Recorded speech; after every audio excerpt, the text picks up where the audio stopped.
The following was recorded during the COVID-19 pandemic through Zoom meetings in accordance with local health guidelines.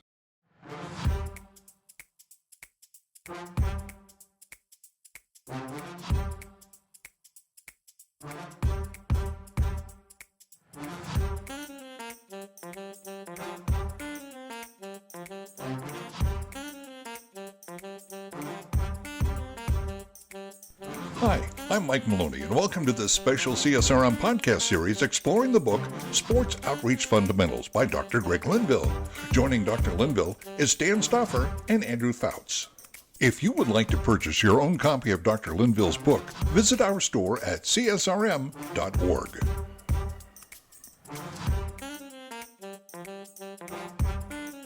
Well, hello, everyone, and welcome to another CSRM podcast. We're joined once again with Dr. Greg Linville and Andrew Fouts on staff here at CSRM, and we're continuing to talk about a great resource. We encourage you to get a copy if you haven't already, The Fundamentals of Sports Ministry Outreach. And we have been working through Chapter 6 and really digesting these things called continuums. And today we're talking about continuum number 5. And Dr. Linville, it's all about evangelism, but a very specific kind of evangelism. Why don't you dive right in for the sake of time and tell us about this continuum? Again, continuums are not right or wrong. They are continuums, and you try to find the golden mean, if you will, the old Aristotelian thought of the golden mean. What's the best way for us to approach this? Historically, we need to talk. Roman would greatly mean that this would be how the Roman church approached things. And the Celtic would mean how did the Celtic church do things. At this particular time, we're talking about the first 6 centuries after Jesus, and they were all Catholic. It was all the Catholic Church at that point. And so we're not trying to disparage Catholicism, or we haven't got to the Protestant thing yet. It's just how did the church go about it? And there's a great book that we refer and we often can provide for people called The Celtic Way of Evangelism. Dr. George Hunter, who spoke years ago at our CSRM Summit and helped us understand a lot of these concepts, and so we're building off of that. But in a nutshell, the Roman perspective was that you had to become like us, and then when you became like us, then you could actually come into our community or our faith. The Celtic said, no, it's the faith that helps you become like us. And so it's kind of a perspective of where do you start? Is it the chicken or egg kind of concept? And so the Roman said that you need to be civilized, you need to speak our language, you need to do all these things, and you need to become a Christian before you can become part of us. The Celtic said, we're going to become part of you.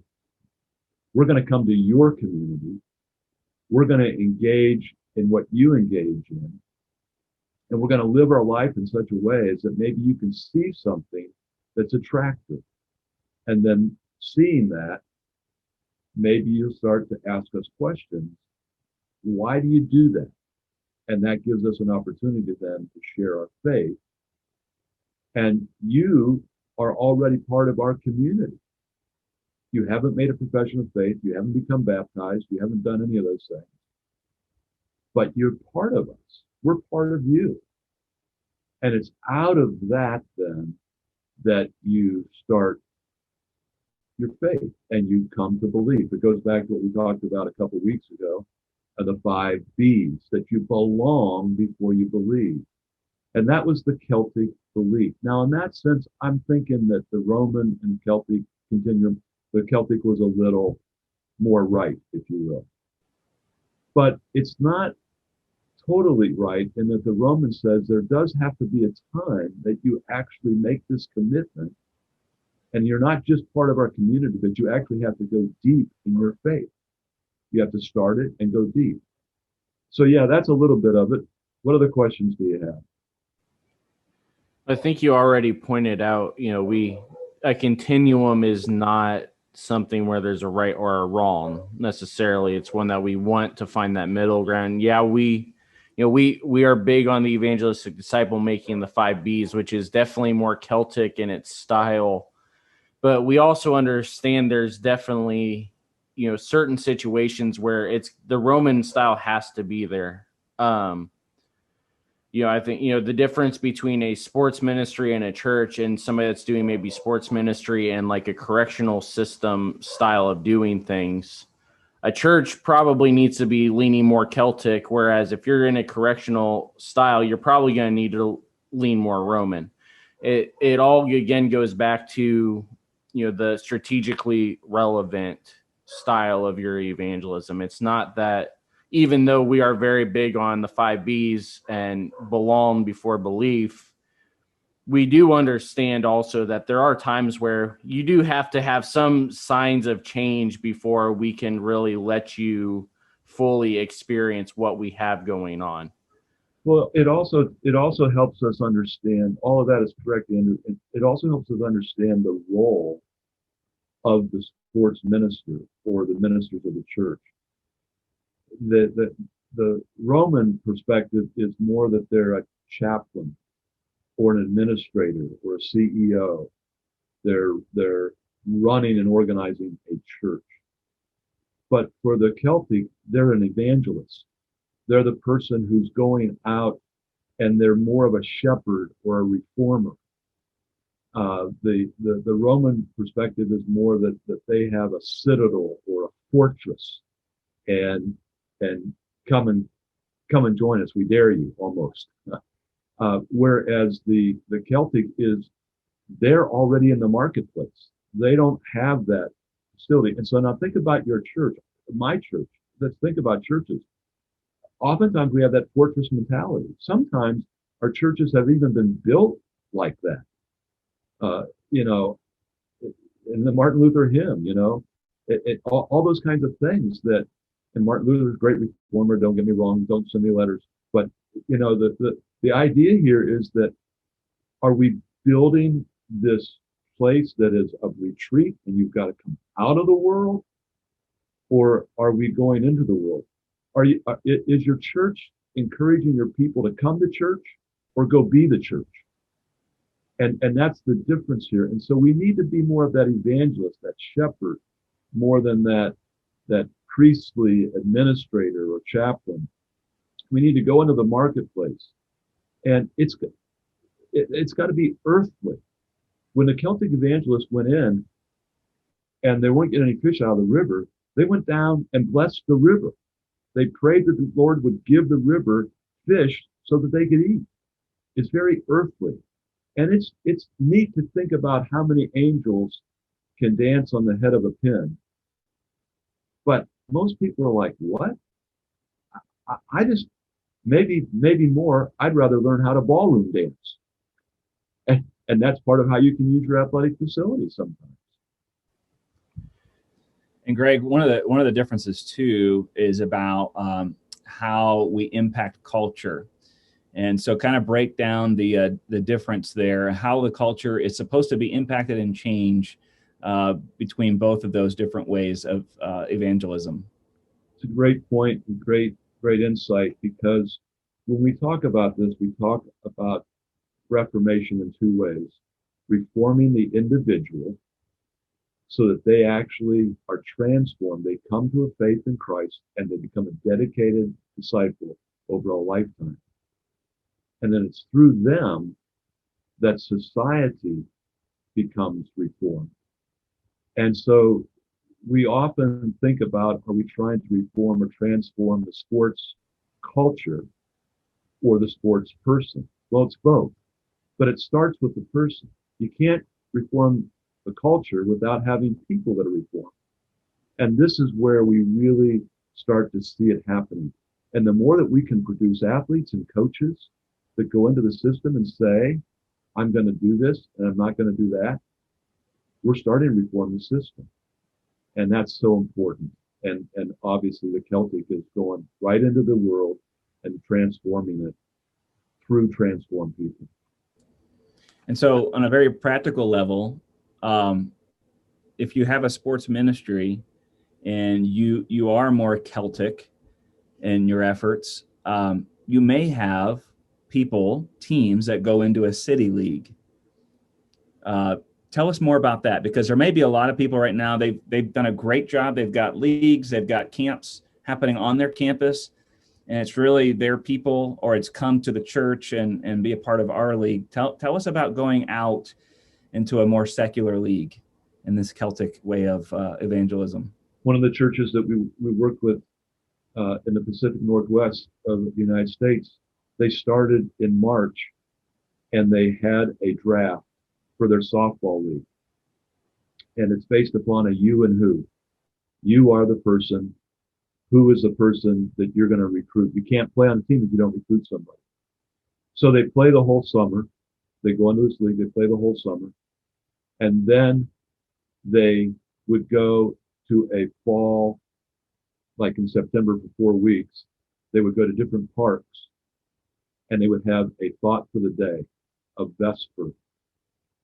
Again, then your barbecue bubbas are out there cooking, and then the people come in and they play volleyball 1 week, they softball another week, they ski, they get behind a boat and ski at a park that has that kind of thing. And then the pastor of the church would give that 2 to 5 minute thought for the week. Now they invite them to come to the Christmas. The next thing's coming up is Christmas. Come to our Christmas Eve service. Come to something. And then out of that, make a New Year's resolution. Repent, but make a New Year's resolution. And start to think about coming in January for this, that, the other thing. That we start to explain Christianity Explored. Some of those other things that churches use around the world. And it's not at the church, it's at a restaurant or somebody's home. And then they come back and say, now start joining us for Lenten series at church. Come to Easter worship service. And you start all of that. But here's one of the things more specific to your question, and that is, how did the guys come to that softball league to start with? It's often because you take your better players who are committed to gospel and enter them into an open league, as well as having your own church league. And if you can do that in a couple different sports, you're constantly going outside into the community. You're starting to get those relationships and then inviting them to come in and join this other league that's at your church. That we've seen really effectively. That's a combination of the Celtic going into the community and bringing them into the Roman community and letting them experience the gospel. Now, did I answer your question? Great. I wanted to have you speak a little bit on this before we if you are, this is one thing that I at least have noticed, is that certain denominations stick to one side or the other on this continuum a lot as far as their training style and things like that. So speak a little bit to whether it's the sports minister or the senior pastor or, just a lay person in general. If you are in a church where you see you either are diehard Celtic or diehard Roman, and you are noticing that there is not much fruit coming out of it, and you think maybe we need to start going the other direction on the continuum a little bit, or start trying to meet more in the middle, talk about a little bit, how would you start those kind of discussions within your church as far as saying, maybe we need to adjust our approach a little bit here as far as evangelism and discipleship? Well, it really is the question, isn't it?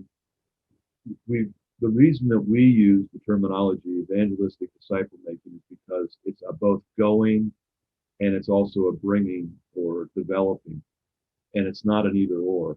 And so the evangelistic part is to go, obviously. And so if you're in a church, you're in a local congregation, and you're not you're not going, therefore you're not bringing, then you've got to figure out strategically how and where and when can you go. And that's going to be different for different churches. And it may be that you go and join a bowling league, or maybe in Canada, you get on the ice and you, whether it's hockey or curling, you join a curling league, for crying out loud. And you personally do that. And then, but the leadership of the church might envision ways to encourage people to do that and then say, go do this. But then there's got to be something that you can bring them back, because at some point they do need to get into that Roman church. That's where they need to grow. How do you do that? It may be that you went out individually to the curling league, but maybe the church now does their own curling league. They rent the ice for a particular night every week, and it's a family, whatever it is. It's a step by step by step into that. And I think that if you're the Celtic church and you're reaching all these people, but none of them are ending up in your congregation in any way, shape, or form, you got to really rethink about what do we develop from getting out there in that league to getting them into our league to getting them into the next thing. Kind of like I just said about that church that went around the calendar and they envisioned it. So your points are, it's got to be a vision. I think Daniel said it's got to have an overall vision of how this fits in to the church and the church growth and reaching out. That's great perspective you guys have. If you are a church that is doing a curling ministry, please let us know and send us video, because we would love to see that. I think that would go down with the cow wrestling out of Madagascar for our top approaches. Yeah, and I would say both kind of curling ministry, like if you got the beach muscles going, or if you actually do the Canadian sport as well. So, Greg, when I think about this, I'm going through a study in my church right now through Galatians, and I think about Galatians 4, where Paul tells these Galatians, like, become like me because I became like you. And if you remember in Philippians 3, he said, I was a Hebrew of Hebrews. And he's like, I left the law. I became like you, Gentiles. Don't go backwards. And so when I think about the Celtic way here of reaching people, I love the idea of I'm going to do my best to build relationships and be non-threatening, not ashamed of the gospel whatsoever, but lay the groundwork and develop an overall strategy so that when the time is right and I've earned that trust, then I can share. But I'm not going to expect them to become like me, who, have been following Christ since 1989. I'm going to go to them. And I think for a lot of churches, for a variety of reasons, a lot of ministries, we've lost sight of this. We've run from the world. I think you said it earlier. We've run. We probably are evaluating right now whether we have a philosophy at all for reaching people. And we're just expecting people to come to us. But tell us, in our remaining couple of minutes here, tell us how you saw, even though it happened way after his life, but the philosophy of the Celtic way of evangelism, how Paul lived that out in his ministry. Well, they couldn't keep him at home. No. I mean, this guy was all over the world. Yeah. And he learned it from Barnabas. Barnabas took him back to his island where he was from, Cyprus, I believe it was. And he reached out to the government leaders there, and it was constantly going out. Here's an interesting thing about Paul. Think with it for a second. Barnabas introduces him to Peter, to James, like the half-brother of Jesus, James. And these are the church leaders. And they didn't want to meet with this guy. He martyred Stephen and others and thrown them in prison.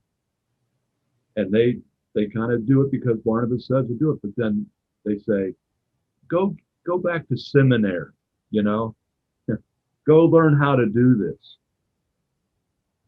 And I don't know how long it was. You guys might know better. I have a memory, it's like a dozen years. We don't hear anything about Paul.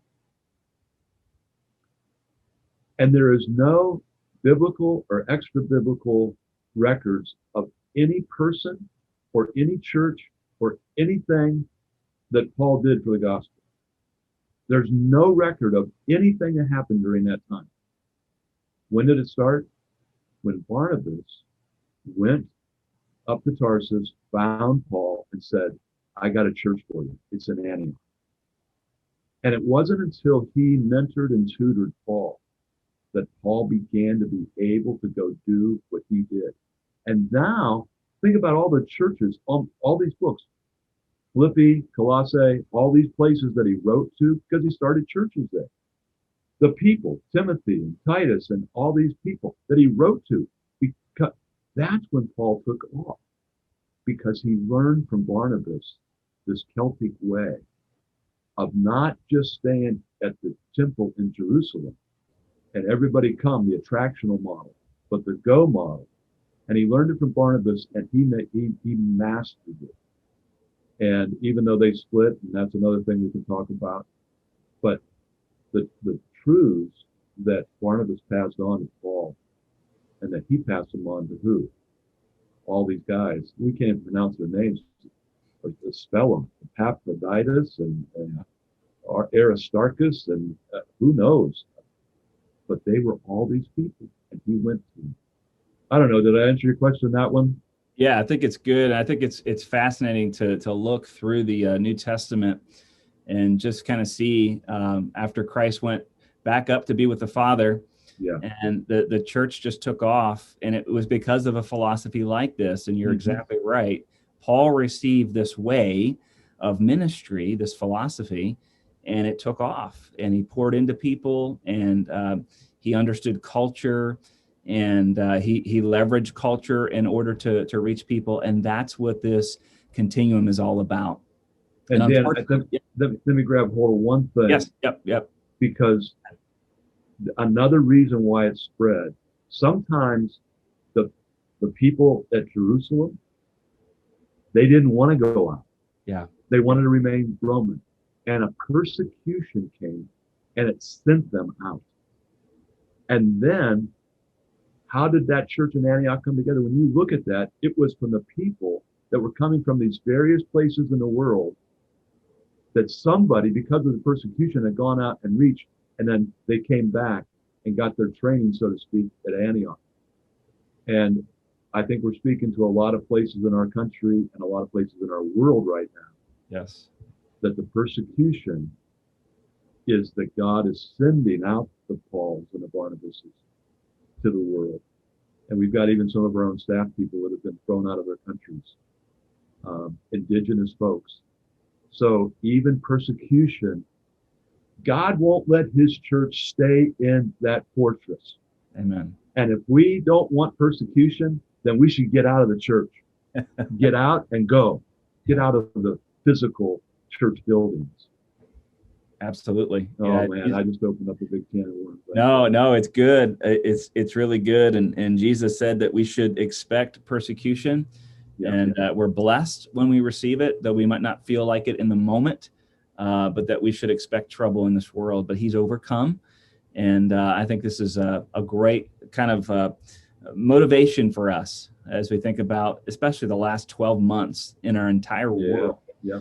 And Greg, I think you mentioned it in an earlier podcast, especially over here in the West, what Christianity is facing, just kind of how we're painted with a broad brushstroke as a certain type of person. And with that, there is still opportunity. Yes. And it's a Celtic way. So we're out of time. Fascinating conversation. Again, we encourage you, if you've not gotten a copy of the Fundamentals of Sports Ministry Outreach, would you go ahead and do that right now? You can do that through the CSRM website. We've been talking about Chapter 6 here for several podcasts. Very specifically, as we end today, we're talking about Continuum number 5. So read more on your own, and with your church leadership or your ministry leadership, evaluate what sort of evangelistic philosophy you have. and allow God to stretch you and grow you in that way.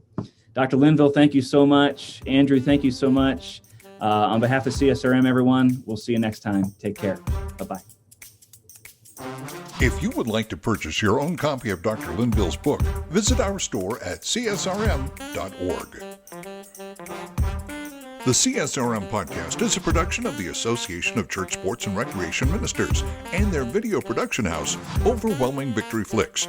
Dr. Greg Linville is the executive producer, and Andrew Fouts is associate producer and editor. For more information about CSRM, visit csrm.org. For more information about Overwhelming Victory, visit overwhelmingvictory.org.